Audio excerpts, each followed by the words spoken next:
हरि ओम।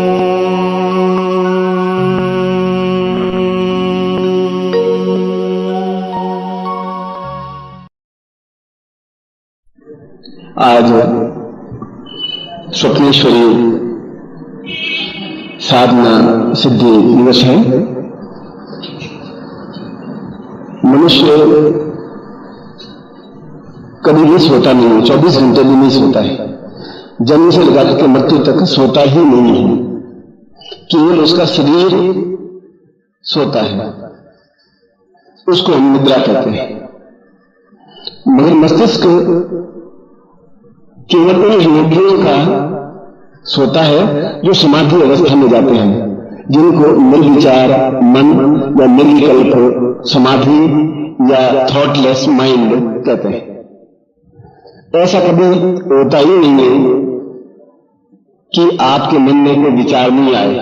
आप अगर खाली बैठे हैं तभी कुछ सोच ही रहे हैं, यदि खाना खा रहे हैं तभी सोच रहे हैं कि ये सब्जी है, ये रोटी है, इस रोटी को सब्जी से लगाना है, इस कौर को उठाना है, ये मुंह में डालना है, अब मुझे ये दही खाना है। मतलब आपने सोचना है, शुरू किया, ये सोचा तो मुझे पानी पीना है।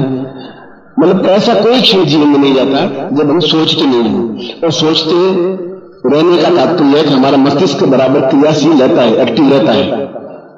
और जब तक मस्तिष्क क्रियाशील रहता है तब तक आदमी जीवित है। इसलिए साइंटिस्टों ने कहा है कि अगर हार्ट की धड़कन बंद हो जाए तब भी उसको डेथ नहीं कहते। डेथ, उसको डेथ सर्टिफिकेट तब देते हैं जब माइंड भी एक्टिव होना बंद कर देता है। हार्ट के बाद भी माइंड करीब आधा घंटा या 1 घंटा बराबर एक्टिव रहता है, और जब माइंड का एक्टिविटी बिल्कुल बंद हो जाती है तब उसको डेथ कहते हैं। साइंटिस्टों ने अब जो नई चिंतन किया, पहले हम ये सोच रहे थे कि हार्ट की धड़कन बंद हुई, इस डेथ हो गई। उनका मतलब है कि हार्ट की धड़कन बंद होना मृत्यु नहीं है, मस्तिष्क प्रधान हो गया। और जब हम सोते हैं तो शरीर निद्रावस्था में आ जाता है, मगर दिमाग उस समय भी आपका एक्टिव रहता है। आप या आपके घर वाले या आपके आसपास सोने वाले सोचते हैं कि आप नींद में, भरपूर नींद में खर्राटे ले रहे हैं। मैं खर्राटे लेने के बावजूद भी आपका मस्तिष्क बराबर क्रियाशील रहता है, उन दृश्यों को देखता रहता है जो दृश्य आपने कभी देखे ही नहीं है। और जब आप जागते हैं तो सोचते हैं मैंने क्या देखा। कई बार तो सबको याद नहीं रहते, अधिकतर तो ऐसा रहता है। कई बार ऐसा रहता है कि जैसे आप आकाश में उड़ रहे हैं एकदम से और उड़ करके किसी दूसरी जगह चले गए हैं, या देख रहे हैं जंगल में आप जा रहे हैं या जंगल में से उड़ रहे हैं। कभी आप देखते हैं कुछ और दृश्य देखते हैं, और जब आंख खुलती है कोई स्वप्न याद रह भी जाता है तो आपको बड़ा एक मन में विचार आता है कि ये मैंने क्या देखा, ये तो मैंने दृश्य कभी देखा नहीं था, ऐसा तो मैं कभी उड़ा ही नहीं, ऐसा जंगल, ऐसा साधु अगर मैंने देखा है तो ऐसा कभी मैंने देखा ही नहीं, किसी ने चाकू मार दिया ऐसा तो कभी हुआ नहीं। तो इस प्रकार के कई दृश्य आपके दिमाग में स्वप्न में बराबर आते रहते हैं, और उनमें से 80% तो स्वप्न आपको याद रहते ही नहीं, जब जन जागते हैं वो स्मृति पटल से हट जाते हैं। कभी कभी 5-10% माइंड में याद रहते भी हैं तो आपको बड़ा तनाव सा होता है कि भाई ये क्या नहीं देखा, जिसकी कोई शेप पूछ नहीं है, कोई हिसाब किताब नहीं है। हमारे जीवन में ऐसी कोई घटना घटित भी नहीं हुई। ये ऐसे में उड़ करके एक पार्ट दूसरे पार्ट में उड़ गई चला गया, या कमरा में जा रहा हूं, यहीं में बराबर जा रहा हूं, जंग में जाकर समुद्र मिल रहा है, जंग में समुद्र में छलांग लगा दी और आंख खुल गई एकदम से। कभी कभी ऐसा लगता है कि जैसे आपके सीने पर बैठा है कोई, आपका गला दबा रहा है, और एकदम से आपकी आंख खुली, सही पसीने पसीने हो गए, और देखते हैं कि पास में आपकी पत्नी है, बेटे हैं, और आप पलंग पर लेटे हुए हैं, कोई घटना घटित है ही नहीं। तो ये सब क्या है? इसका मतलब है उस समय भी आपका मस्तिष्क बराबर उतना ही एक्टिव है जितना इस समय एक्टिव है। इस समय जिस प्रकार से क्रियाशील है उस समय भी उतना ही क्रियाशील है, मगर वे घटनाएं क्या हैं उन चीजों को आप नहीं समझ पा रहे हैं। ऐसी चीजों को हम स्वप्न कहते हैं। क्या ऐसी कोई विधि है जिसके माध्यम से जो ये चीजें मालूम नहीं पड़ पाती कि ये स्वप्न मैंने क्या देखा है? तो ऐसा भी हमें मालूम नहीं होता कि कल क्या घटना घटेगी, या 15 दिन बाद क्या घटना घटेगी, या महीने भर बाद क्या घटना घटेगी, यह भी हमें याद नहीं रहता। क्या होगा हमें कुछ पता ही नहीं। अभी किशन लाल जी जीवित थे और 2 घंटे बाद स्वप्न में समाचार मिला कि उनका हार्ट अटैक हो गया, डेथ हो गई। अब वो बिल्कुल बड़े चंगे में 2-4 दिन पहले मिलके आए, 2 घंटे पहले मिलके आए, तो 2 घंटे बाद या घंटे भर बाद क्या घटना घटेगी वह हमें कुछ ध्यान नहीं रहता, मालूम नहीं हो पाता। भविष्य का ज्ञान या तो ज्योतिष के माध्यम से हो पाता है, और ज्योतिष के माध्यम बड़ा डिफिकल्ट है। डिफिकल्ट ये है कि कोई ज्योतिषी हो, वो जानकार हो, आपकी जीवन पत्री सही हो, वह ज्योतिषी सही हो, तब आपको जीवन की घटनाएं वो बता सकता है। वो जीवन में तो सैकड़ों घटनाएं घटेंगी, कल आपके जीवन में 10 घटनाएं घटेंगी। ज्योतिष इतनी बारीक चीजें नहीं बता सकता है, वो मोटी मोटी बातें बता सकता है कि इस साल आपको बीमारी आई, अगर वो ज्योतिषी सही हो तो ये बीमारी आएगी या आपको प्रमोशन होगा, ऐसे बहुत स्थूल बातें बता सकता है। इतना माइन्यूट बातें वो भी नहीं बता सकता। तो क्या कोई ऐसी विधि है, क्या कोई ऐसा तरीका है जिसके माध्यम से हम खुद अपना भविष्य जान सके, आकलन कर सकें? और ये स्वप्न जीवन के पिछले जीवन से लगा करके अगले जीवन की घटनाओं का एक धागा है, डोरा है, बंधा हुआ है। अगला जीवन भी पिछला जीवन भी इस जीवन से जुड़ा हुआ है। ये माइक, ये तार यहां से जुड़ा हुआ है एक प्लग से, ये प्लग आपके बिजली घर से जुड़ा हुआ है। बिजली घर भाखड़ा नांगल से जुड़ा हुआ है, भाखड़ा नांगल से बिजली बनती है, वो आपके बिजली घर में आती है। बिजली घर से जो बिजली बनती है वो आपके यहाँ प्लग में आती है, प्लग से जो बिजली बनती है वो इस तार के माध्यम से इस माइक में आती है। अब इसका मूल स्रोत ठीक भाखड़ा नांगल है, जो यहां से कई 100 मील दूर है। बिजली वहां बनी और यहां पर आई। इसलिए घटनाएं कहीं भी घटित हुई, पिछले जीवन की घटनाएं घटित हुई, इस जीवन में घटनाएं कुछ घटित हुई जो आपने जीवन में देखी, आगे के जीवन में क्या घटनाएं घटित होंगी, और जो शेष समय बच गया है इसके जीवन में क्या घटनाएं घटित होंगी, उसके लिए हम बराबर चिंतित रहते ही हैं। कोई एक्सीडेंट बच्चे का नहीं हो जाए, कि हमारा कोई एक्सीडेंट नहीं हो जाए, ये हमारा प्रमोशन कब होगा, कोई हमें तकलीफ नहीं हो जाए, ये माँ बाप वृद्ध हैं इनकी अकाल मृत्यु नहीं हो जाए, कोई व्यापार में घाटा नहीं हो जाए, इसके लिए बराबर तनाव युक्त रहते ही हैं। और जब हमें मालूम पड़ जाए तो हम पहले सावधान हो जाते हैं। ये मालूम पड़ जाए कि 3:40 पर एक्सीडेंट होना है तो हम उस समय से हट जाते हैं, एक तरफ हो जाते हैं। हम सड़क पर खड़े नहीं होंगे, एक्सीडेंट होने की संभावना नहीं के बराबर रहेंगी। मालूम नहीं पड़ता है तो बराबर चलते रहते हैं। भले ही हम सड़क के बाईं तरफ चले, लेफ्ट साइड में चले, धीरे धीरे चले, मगर ट्रक तो राइट साइड से एकदम से दौड़ता हुआ आएगा, एकदम साफ से टक्कर दे करके चला जाएगा। ऐसे तो कई बार हुआ।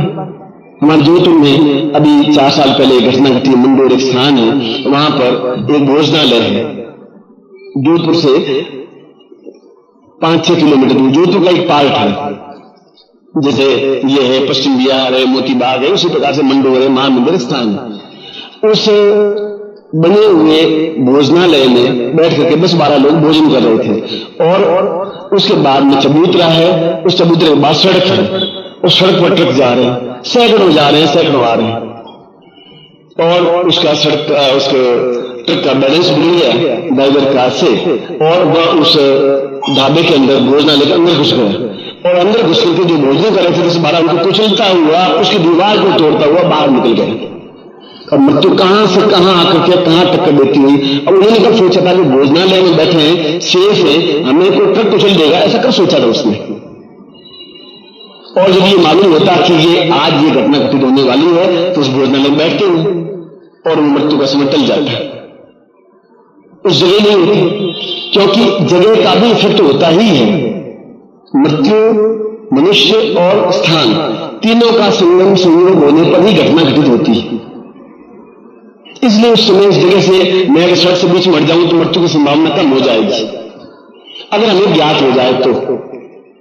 इसलिए हमारी सावधानी तो अच्छी है, मगर सावधानी रखते हुए भी कई बार ऐसी घटनाएं घटित हो जाती है जिनकी हम कल्पना नहीं कर सकते। एकदम से बाईं तरफ चल रहे हैं और कोई मोटरसाइकिल वाला कुचल करके चला जाता है, कोई कार वाला कुचल करके चला जाता है, कार बिल्कुल लेफ्ट में चल रही है, कुचल के चला जाता है, एक्सीडेंट हो जाता है। हम बिल्कुल ठीक होने वाले हैं, एक्सीडेंट हो जाता है, एक्सीडेंट नहीं होता तो डेथ हो जाती है, हार्ट अटैक हो जाता है, अच्छे और बुरे कुछ भी घटनाएं घट जाती हैं। इस प्रकार की घटनाओं को ज्ञात करने के लिए एक और साधना बताई गई है, उसको स्वप्न शैली साधना कहते हैं। जो स्वप्न में हमें बता दे कि कल ये घटना घटित होने वाली है या 5 दिन बाद ये घटना घटने वाली है। जैसे हम स्वप्न देखते हैं वैसे वह भी स्वप्न का एक पार्ट है, मगर जो घटना घटित होने वाली है वह दिखा दे। उस देवी को स्वप्नेश्वरी देवी कहा गया है। हमारी जगदम्बा देवी है, दुर्गा है जिनकी हम पूजा करते हैं, ललिताम्बा देवी है, चामुंडा देवी है, चंडी देवी है, जगदम्बा देवी है, पार्वती देवी है, गौरी देवी है। ठीक उसी प्रकार से स्वप्नेश्वरी भी एक देवी है और वह देवी भी उन देवी का ही एक रूप है।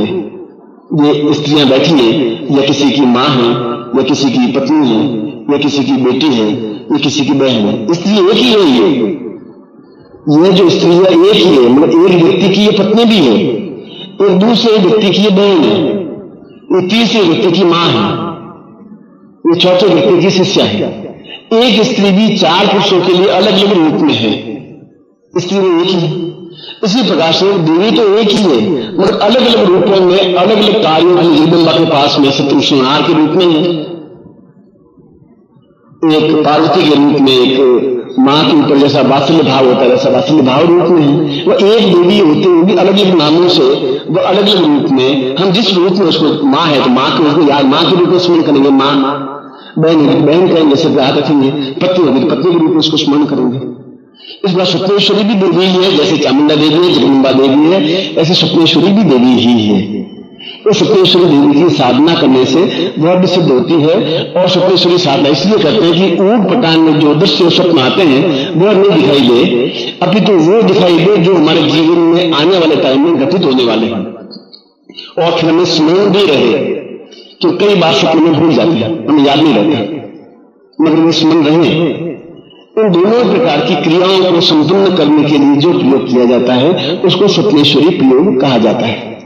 मैं आज आपको ऐसा ही महत्वपूर्ण स्वप्नेश्वरी प्रयोग दे रहा हूं जो हमारे आने वाले जीवन को आनंददायक बना सके, भय रहित बना सके, निष्कंटक बना सके, पूर्ण चेतनायुक्त बना सके, अद्वितीय बना सके।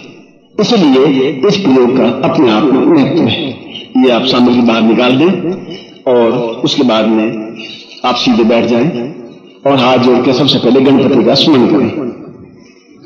ओम विघ्नेश्वराय वरदाय सुरप्रियाय लंबोदराय सकलाय जगद्दिताय नागार्नास्तुभूषिताय गौरीसुताय गणनाथ नमो नमस्ते भक्तानाशन पराय गणेश्वराय सर्वेश्वराय सुराय सुरेश्वराय विद्याधराय विताय वामनाय भक्त प्रसन्न वरदाय नमो नमस्ते।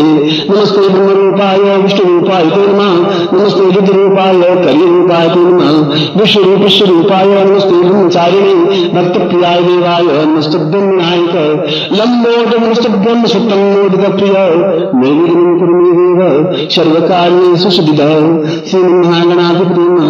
लक्ष्मी नारायणाभ्यां नमः, उमामहेश्वराभ्यां नमः, मातृपुत्र चरणकमलेभ्यो नमः, इष्ट देवताभ्यो नमः, कुल देवताभ्यो नमः, ग्राम देवताभ्यो नमः, स्थान देवताभ्यो नमः, वासु देवताभ्यो नमः, वाणीभ्यां नमः, शचिपुंडराभ्यां नमः, सर्वेभ्यो देवेभ्यो नमः, सर्वेभ्यो ब्राह्मणेभ्यो नमः।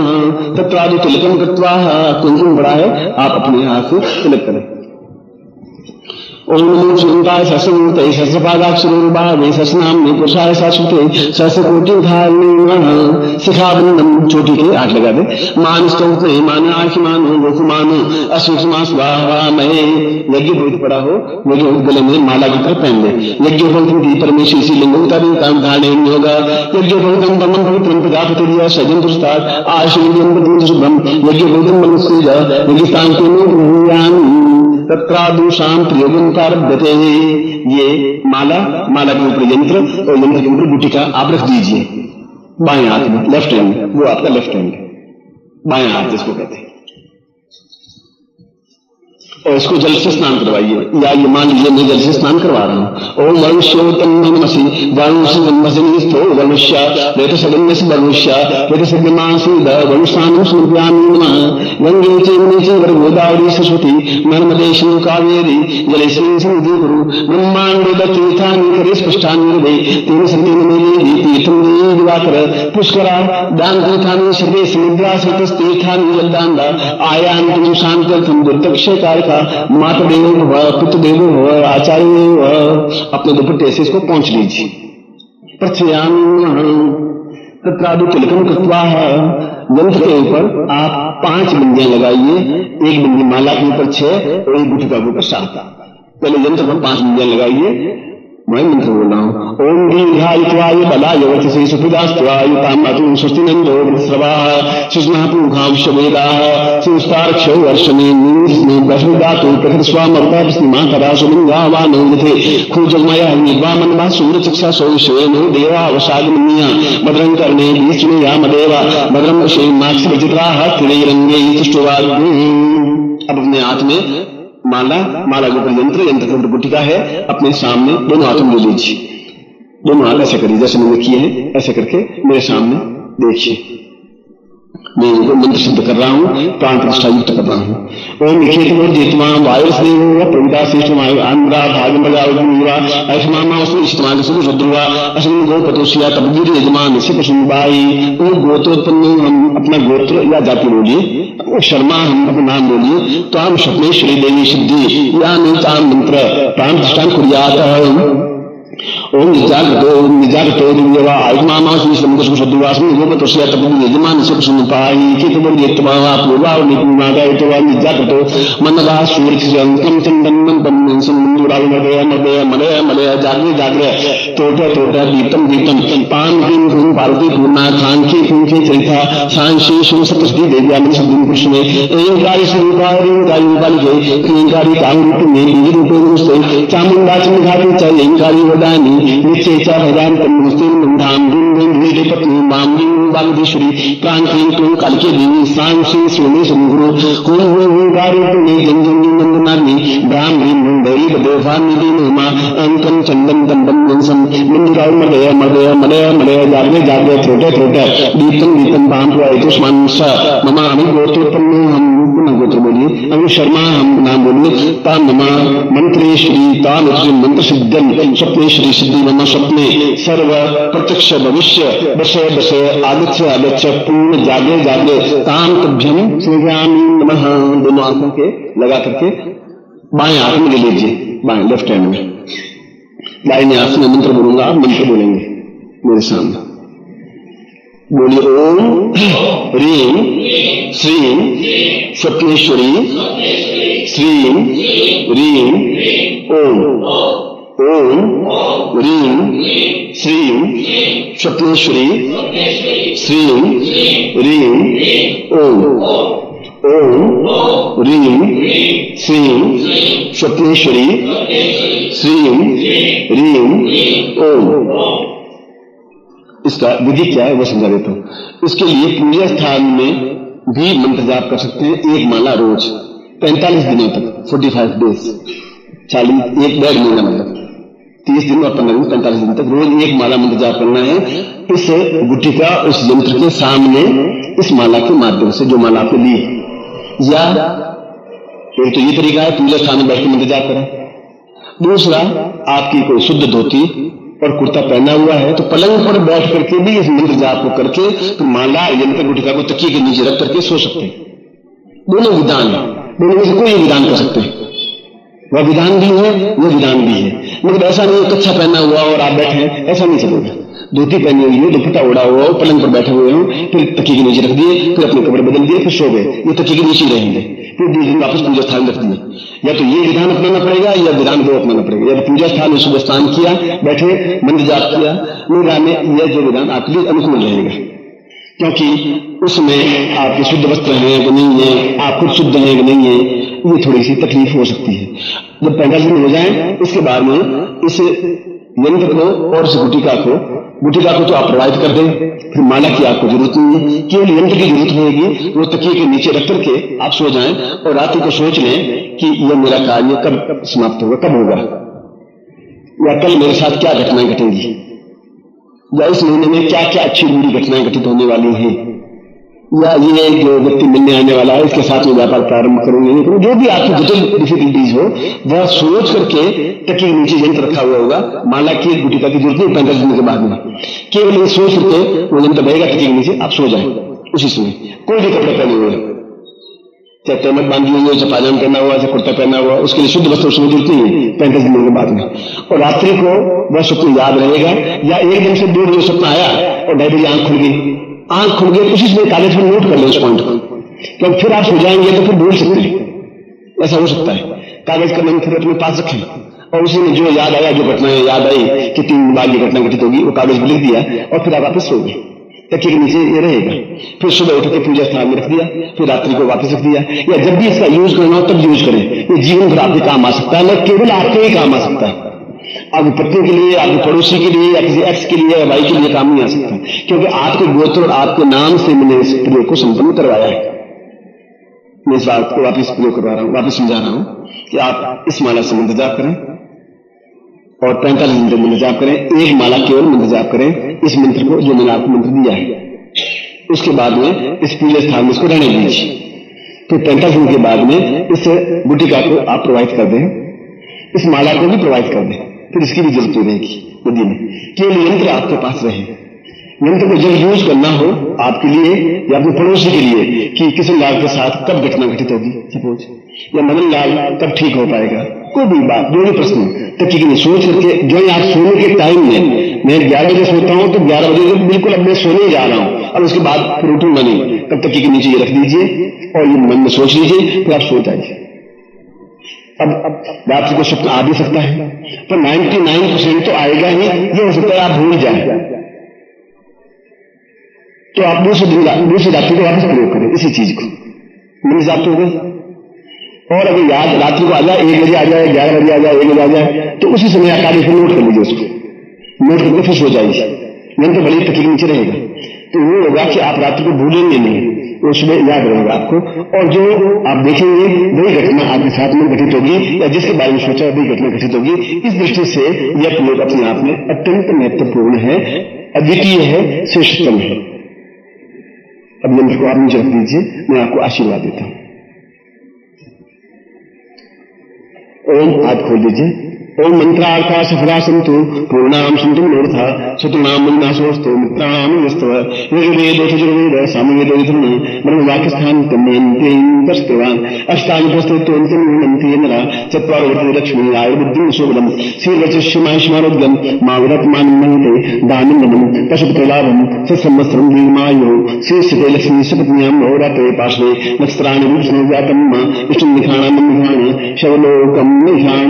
मैं आपको आशीर्वाद देता हूं कि आप अपने जीवन में इस साधना में पूर्ण सिद्धि प्राप्त करें और पूर्ण सफलता प्राप्त करें, ऐसा ही मैं आपको आशीर्वाद देता हूं, कल्याण कामना करता हूं।